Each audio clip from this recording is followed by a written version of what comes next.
किस प्रदोष व्रत पर भगवान शिव की कृपा से मिलता है पितृदोष से मुक्ति, पूर्वजों का आशीर्वाद और उनको मोक्ष, शत्रु भय से छुटकारा, सौभाग्य में वृद्धि। गुरु प्रदोष व्रत रखने से स्वयं को मिलता है शत्रु भय से छुटकारा, सौभाग्य में वृद्धि, पितृदोष से मुक्ति, पूर्वजों का आशीर्वाद और उनको मोक्ष। गुरु प्रदोष व्रत पर भगवान शिव की पूजा का शुभ मुहूर्त जानें। त्रयोदशी तिथि 26 मार्च बुधवार की रात 1:46 पर शुरू होगी और इसका समापन 27 मार्च दिन गुरुवार की रात 23:06 पर होगा। 27 मार्च को सूर्यास्त 18:36 पर है, इसलिए गुरु प्रदोष व्रत 27 मार्च को रखा जाएगा। सूर्यास्त से 1.5 घंटा पहले और उसके 3 घंटे की शुभ अवधि गोधूल बेला कहलाता है। महीने की कृष्ण पक्ष और शुक्ल पक्ष की त्रयोदशी तिथि के दिन के गोधूल बेला समय को प्रदोष काल और त्रयोदशी तिथि के व्रत को प्रदोष व्रत कहा जाता है। 27 मार्च को गुरु प्रदोष व्रत की पूजा का शुभ मुहूर्त शाम 18:35 से 20:57 तक, कुल मिलाकर 2 घंटे 21 मिनट तक रहेगा। प्रदोष व्रत का महत्व। प्रदोष व्रत के महत्व के बारे में सबसे पहले भगवान शिव ने माता सती को बताया था। उसके बाद सूत जी को इस व्रत के बारे में महर्षि वेदव्यास जी ने सुनाया, जिसके बाद सूत जी ने गंगा नदी के तट पर शौनक आदि ऋषियों को बताया। उन्होंने कहा था कि जब लोग धर्म के रास्ते को छोड़ अन्याय की राह पर जा रहे होंगे, उस समय प्रदोष व्रत एक माध्यम बनेगा जिसके द्वारा वो शिव की आराधना कर अपने पापों का प्रायश्चित कर सारे कष्टों को दूर कर मृत्यु के बाद मोक्ष की प्राप्ति करेंगे। प्रदोष व्रत कथा। समुद्र मंथन और भगवान शिव द्वारा हलाहल विष पीने से जुड़ी है। अमृत या जीवन का अमृत पाने के लिए देवताओं और असुरों ने भगवान विष्णु की सलाह पर समुद्र मंथन शुरू किया। इस समुद्र मंथन में कीमती रत्न आभूषण इत्यादि देवताओं और असुरों के द्वारा प्राप्त किया गया, साथ ही अमृत और हलाहल विष प्राप्त हुए। यह हलाहल विष इतना ज़्यादा जहरीला और खतरनाक था कि यह पूरे ब्रह्मांड को नष्ट कर सकता था। इसलिए ब्रह्मांड की रक्षा हेतु भगवान शिव ने इस हलाहल विष को अपने कंठ में धारण कर लिया। राक्षसों और देवताओं ने समुद्र मंथन जारी रखा और अंततः चंद्र पखवाड़े के 12वें दिन उन्हें अमृत मिला। 13वें दिन देवताओं और असुरों ने भगवान शिव को धन्यवाद दिया। भक्ति से प्रसन्न होकर भगवान शिव ने नंदी बैल के सींग के बीच नृत्य किया था। जिस समय शिव अत्यंत प्रसन्न थे वह प्रदोष काल या गोधूल समय था।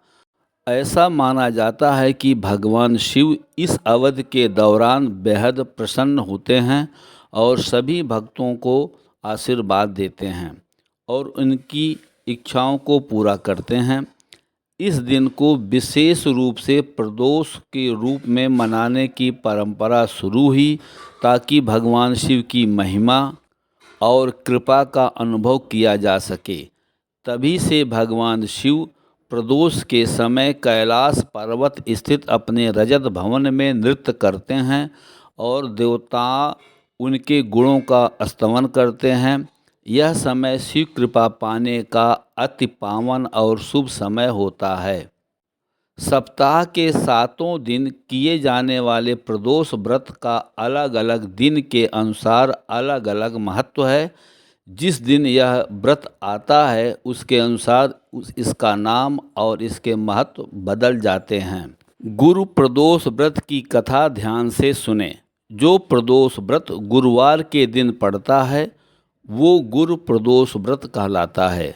गुरु प्रदोष व्रत रखने से स्वयं को मिलता है शत्रु भय से छुटकारा, सौभाग्य में वृद्धि, पूर्वजों का आशीर्वाद और पूर्वजों को मोक्ष की प्राप्ति होती है। गुरु प्रदोष व्रत कथा। एक बार इंद्र और वृत्रासुर की सेना में घनघोर युद्ध हुआ। देवताओं ने दैत्य सेना को पराजित कर नष्ट भ्रष्ट कर डाला। यह देख वृत्रासुर अत्यंत क्रोधित हो स्वयं युद्ध को उद्यत हुआ। आसुरी माया से उसने विकराल रूप धारण कर लिया। सभी देवता भयभीत हो गुरुदेव बृहस्पति की शरण में पहुँचे। बृहस्पति महाराज बोले, पहले मैं तुम्हें वृत्रासुर का वास्तविक परिचय दे देता हूँ। वृत्रासुर बड़ा तपस्वी और कर्मनिष्ठ है। उसने गंधमादन पर्वत पर घोर तपस्या कर शिव जी को प्रसन्न किया। पूर्व समय में वह चित्ररथ नाम का राजा था।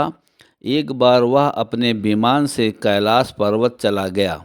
वहाँ शिव जी के बाम अंग में माता पार्वती को विराजमान देख वह उपहास पूर्वक बोला, हे प्रभु, मोह माया में फंसे होने के कारण हम स्त्रियों के वशीभूत रहते हैं, किंतु देवलोक में ऐसा दृष्टिगोचर नहीं हुआ।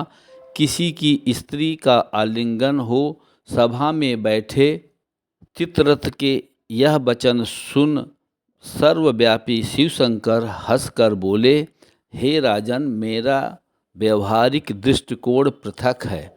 मैंने मृत्युदाता कालकूट महाविष का पान किया है, फिर भी तुम साधारण जन की भांति मेरा उपहास उड़ाते हो। माता पार्वती क्रोधित हो चित्ररथ से संबोधित हुई, अरे दुष्ट, तूने सर्वव्यापी महेश्वर के साथ ही मेरा भी उपहास उड़ाया है। अतएव मैं तुझे वह शिक्षा दूंगी कि फिर तू ऐसे संतों के उपहास का दुस्साहस नहीं कर सकेगा। अब तू दैत्य स्वरूप धारण कर विमान से नीचे गिर। मैं तुझे शाप देती हूँ। जगदम्बा भवानी के अभिशाप से चित्ररथ राक्षस योनि को प्राप्त हो गया और त्वष्टा नामक ऋषि के श्रेष्ठ तप से उत्पन्न हो वृत्रासुर बना। गुरुदेव बृहस्पति आगे बोले, वृत्रासुर बाल्यकाल से ही शिव भक्त रहा है, अतः हे इंद्र, तुम बृहस्पति प्रदोष व्रत कर शंकर भगवान को प्रसन्न करो। देवराज ने गुरुदेव की आज्ञा का पालन कर बृहस्पति प्रदोष व्रत किया। गुरु प्रदोष व्रत के प्रताप से इंद्र ने शीघ्र ही वृत्रासुर पर विजय प्राप्त कर ली और देवलोक में शांति हुई।